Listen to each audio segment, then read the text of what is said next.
मेरी तरफ से लुज़ टीवी ट्रैवल देखने वाले सभी मौजूद दोस्तों को अस्सलाम वालेकुम।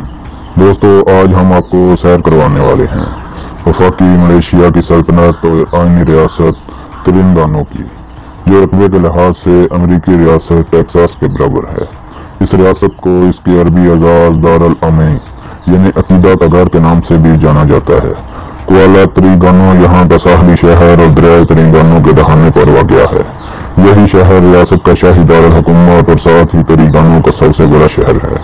बहुत से जजीरे रियासत तेलंगाना रियासत के साहल के करीब वाक़या हैं, जैसा कि टोरंटन आइलैंड और रेडिंग आइलैंड।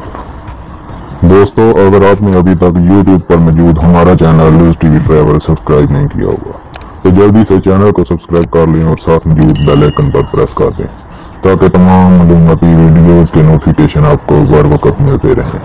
बहरा जनूबी चीन के करीब तेलंगाना के मकाम ने इस बात को यकीनी बनाया कि यह ज़माना कदीम से तजारती रस्तों पर था। इस इलाके के बारे में इब्तदाई तहरीरी इतलात, जो अब तेलंगाना है, 6वीं सदी ईस्वी के अवाल में चीनी ताजिरों और बहरी जहाज़ों के जरिए की गई दीगर मलई रियासतों की तरह तेलंगाना ने भी इस्लाम की आमद से सैकड़ों साल के बाद हिंदू और बुद्ध सकाफत को मतनाज़ा रवायती अकायद के साथ मुंसलिक किया। सरीरी जाया के सर रसूल में तेलंगाना ने मजापात सल्तनत, हमीर सल्तनत और खास तौर पर चीनियों के साथ बड़े पैमाने पर तजारत की। तेलंगाना की मजमूई आबादी 10,15,776 नफूस पर मुश्तमिल है। तेलंगाना 1724 में एक आज़ाद सुल्तान के तौर पर उभरा था। पहला सुल्तान जौहर के साबिक सुल्तान का छोटा भाई तून ज़ैनुल आबिदीन था और जौहर ने 18वीं सदी ईस्वी के दौरान तेलंगाना सियासत पर सख्त असर डाला। ताहम किताब अल फतह अल नाफिस में मुसन्नफ राजा अली हाजी ने जिक्र किया कि सन 1708 में तून ज़ैनुल आबिदीन को बयान पोप ने सल्तनत सुलेमान के नाम से तेलंगाना की हैसियत से नस्ब किया था। बदर आलम शाह तेलंगाना कलांतम के साथ मलेशिया की सबसे मुफाहमत वाली रियासतों में से एक है। आबादी का 95% से ज्यादा नस्ली तौर पर मलाई, लेकिन रियासत में चीनी, इंडियन, सियामी और औरंग असली समेत दीगर नस्ली गिरोह भी आबाद हैं। मलाई रियासत का सबसे बड़ा नस्ली गिरोह है, जिसकी मजमूई आबादी 94% से ज्यादा है। तेलंगाना में मलाई मुल्क के दीगर हिस्सों के मलाई लोगों से अलग है। इनकी मुनफरद सकाफतें, रवायात और बोली जाने वाली जुबान। रियासत में मलेशिया के 2 ज़ेली ग्रुप्स भी हैं, तेलंगाना मलायू और बेसोत मलायू। रियासत में तेलंगाना मलाई अक्सरियती मलाई ज़ेली ग्रुप है। बेसोत और शुमाली सेटू के अलावा तेलंगाना के तमाम अजला में गालिब मलाई ज़ेली ग्रुप है। वो आदात के साथ तेलंगाना मलाई जुबान बोलते हैं, जो अलग है लेकिन शुमाल में कलांतम किस्म से बहुत गहरा तल्लुक रखती है। तेलंगाना मलेशियन अपनी भरपूर सकाफतों और रवायात के लिए भी जाने जाते हैं। इनमें एक मशहूर नाम इल्मी नाम है। जब बेसोत मलाई बुनियादी तौर पर जिला बेसोत और शुमाली सेटू में पाए जाते हैं। तेलंगाना शहरी होने के बावजूद वो अखलाकी, रसामी और सकाफती तौर पर करीब तर हैं, फिर भी कलांतम के साथ मजबूत तल्लुकात बरकरार रखते हैं। बेसोत और शुमाली सेटू में बेशतर मलेशियन सिर्फ कलांतम की जुबान बोलते हैं। अगरचे वो लोग जिन्हें तवील अरसे से तेलंगाना के दूसरे अजला का सामना करना पड़ा, वो भी तेलंगाना बोल सकते हैं। चीनी तेलंगाना रियासत में अकलीती नस्ली ग्रुप का सबसे बड़ा हिस्सा है। वो ज्यादातर नस्ल के लिहाज से हेकलो हैं और होपिंग की बोली बोलते हैं। मलेशिया के दूसरे हिस्सों के बरअक्स तेलंगाना में चीनी बहुत ज्यादा मुल्हिक है। वो रवानी में मुकामी मलाई बोलते हैं, इसी तरह की तर्ज जिंदगी गुजारते हैं। इनके पास मुकामी परमानेंट सकाफत भी है, जिसको मेकावांग कहा जाता है, जो चीनी और मलाई सकाफतों का मरकब है, जो इनके खाने और लिबास और इनकी जुबान से में भी देखा जा सकता है। तेलंगाना में इंडियन ज्यादातर तामिल हैं और अक्सरियत हिंदू मजहब के पैरोकार है। हालांकि एक अकलियत इस्लाम की पैरवी करती है और अपने चीनी हम नस्लों की तरह तेलंगाना में भी हिंदुस्तानी बरादरी बहुत ज्यादा मुल्हक है, जिसमें तामिल, न्यारी मलाई और अंग्रेजी के साथ साथ तेलंगाना मलाई बहुत रवानी से बोलते हैं। कुआला तेलंगाना में हिंदुओं का एक बड़ा मंदिर है। तेलंगाना में ज्यादातर हिंदुस्तानी शहरी इलाकों जैसे कुआला तेलंगाना में रहते हैं। तेलंगाना में मलयालम बरादरी की एक बहुत ही कम तादाद भी मौजूद है। तेलंगाना में सियामी लोग एक छोटी लेकिन मुनज़्ज़म बरादरी को बरकरार रखते हैं। वो बेसोत और कुछ सेटू और कुआला तेलंगाना में पाए जाते हैं। जिस्मानी तौर पर इनके नाम और मजहब के अलावा मलाई और सियामी के दरमियान बहुत कम फर्क है। इनकी मादरी जुबान जनूबी थाई जुबान है, लेकिन ज्यादातर कलांतानी जुबान बोलते हैं। کیونکہ ان میں سے بیشتر بسوت میں رہتے ہیں۔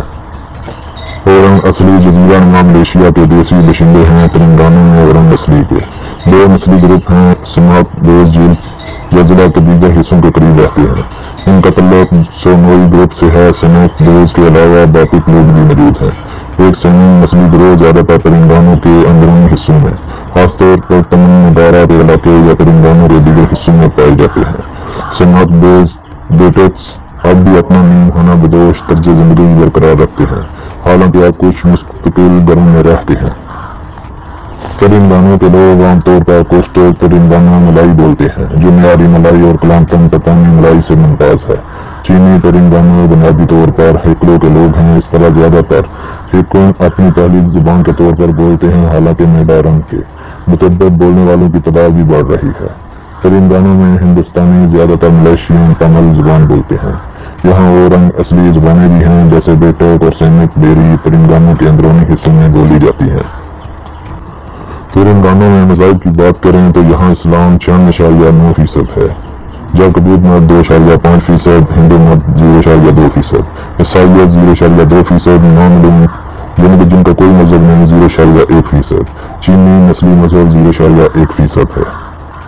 تلنگانہ ملیشیا کی غریب ترین ریاست ہوا کرتی تھی، جبکہ اس کے ساحل پر سے کچھ عرصہ قبل تیل اور گیس کی کھوج نہ کی جاتی۔